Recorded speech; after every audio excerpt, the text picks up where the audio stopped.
Hello, my name is Catherine Amraño and today we are going to talk about English language teaching materials for the course named Materials Designed for Face-to-Face Environments.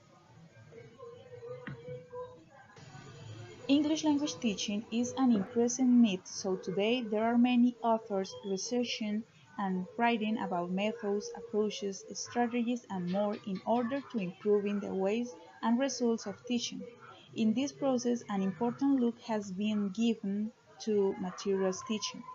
It is not only use activities or visual or audiovisual materials separately to get fun classes or motivate students, but design aquatic materials to do the above and achieve the learning aims.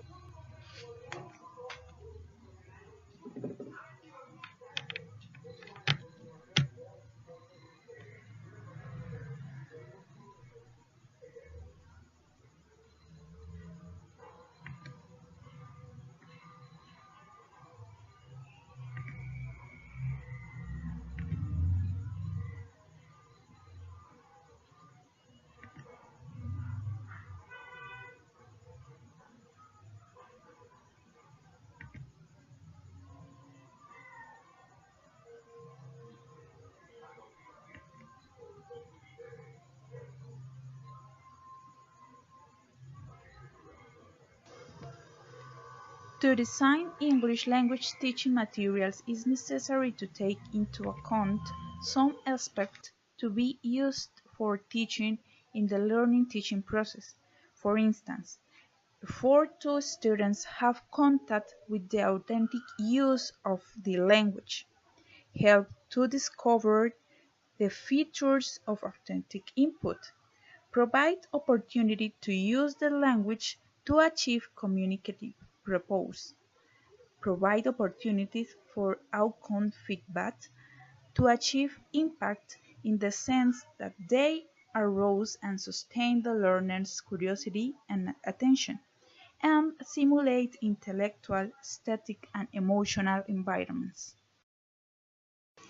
Today it needs to develop flexible frameworks to help producing effective materials for target learners in principled and coherent ways, because these help teachers to develop materials quickly and effectively. Tomlinson proposed 15 principles for materials development. Here are some principles of language acquisition which teachers can follow when developing materials, so you can evaluate their validity and usefulness and apply some of them thinking in their own experience and the future of the population to be applied. First principle: a prerequisite for language acquisition is that the learners are exposed to a rich, meaningful, and comprehensible input of language in use. The learners need a lot of experience of the language being used in a variety of different ways, and also need to experience particular language items and features many times in meaningful and comprehensible inputs in order to eventually acquire them to elaborate awareness needed for eventual acquisition.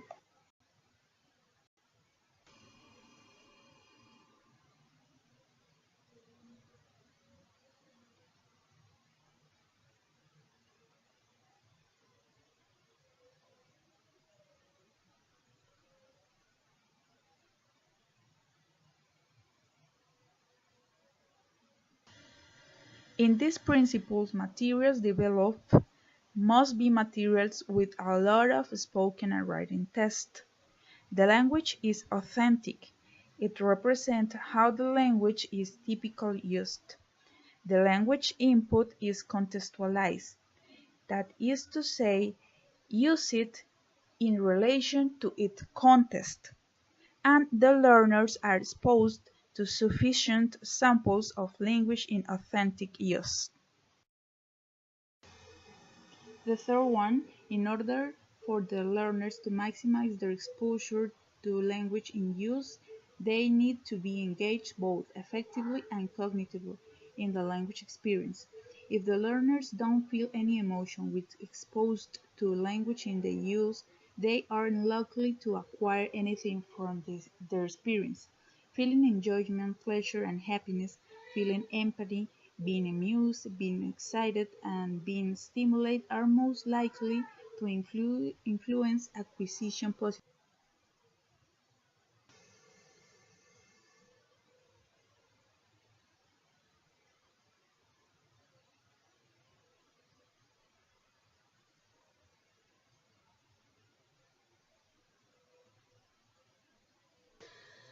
In this principle, materials developed most prioritize the potential for engagement, use the activities which get the learners to think about what they are reading or listening, and use of activities which get learners to think and feel using the target language for communication. The third one, language learners who achieve positive affect are much more likely to achieve communicative competence than those who do not. Language learners need to be positive about the target language, their learning environment, teachers, and learning materials to achieve positive self-esteem. Positive emotions seem to be the most useful in relation to language.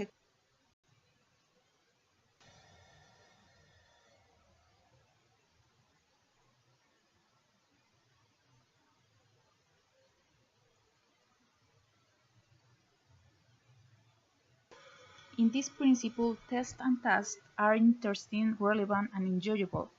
Set up achievable challenges which help to raise the learner's self-esteem and simulate emotive responses through the use of music, song, literature, art, etc. Fifth principle is second language learner can benefit from using those mental resources which they typically utilize when acquiring and using their first language. Multidimensional representation of language experienced and used can enrich the learning process in ways which promote durable acquisition. Second language users rarely use a second language inner voice until they reach an advanced level, so the use of an second language inner voice and get a visual imaging at lower levels can enhance second language performance and can be facilitated by teachers and materials.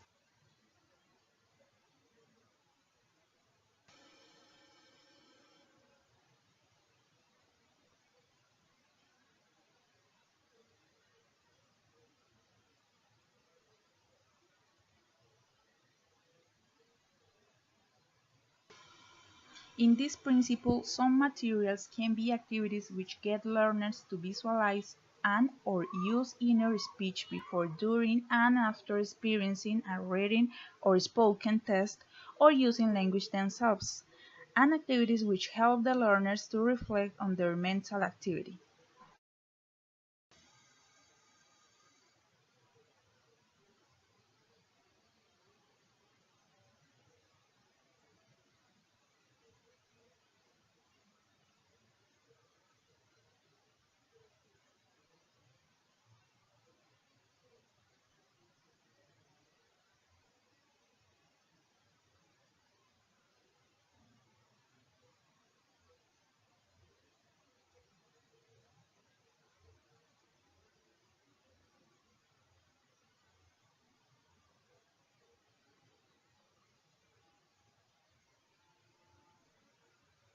Language learners can benefit from noticing silent features of the input. If learners notice for themselves how a particular language item or feature is used, they are more likely to develop their language awareness. Principle of material development. From the experience they learn implicitly without focusing conscious attention on any particular feature of the experience. Later they revisit and reflect on their experience and pay conscious attention to features of in it in order to achieve explicit learning. Help the learners, preferably in collaboration, to make discoveries for themselves. 7. Principle. Learners need opportunities to use language to try to achieve communicative purposes. If they are participating in interaction, They are also being pushed to clarify and elaborate, and they are also likely to elicit meaningful and comprehensible input from their interlocutors.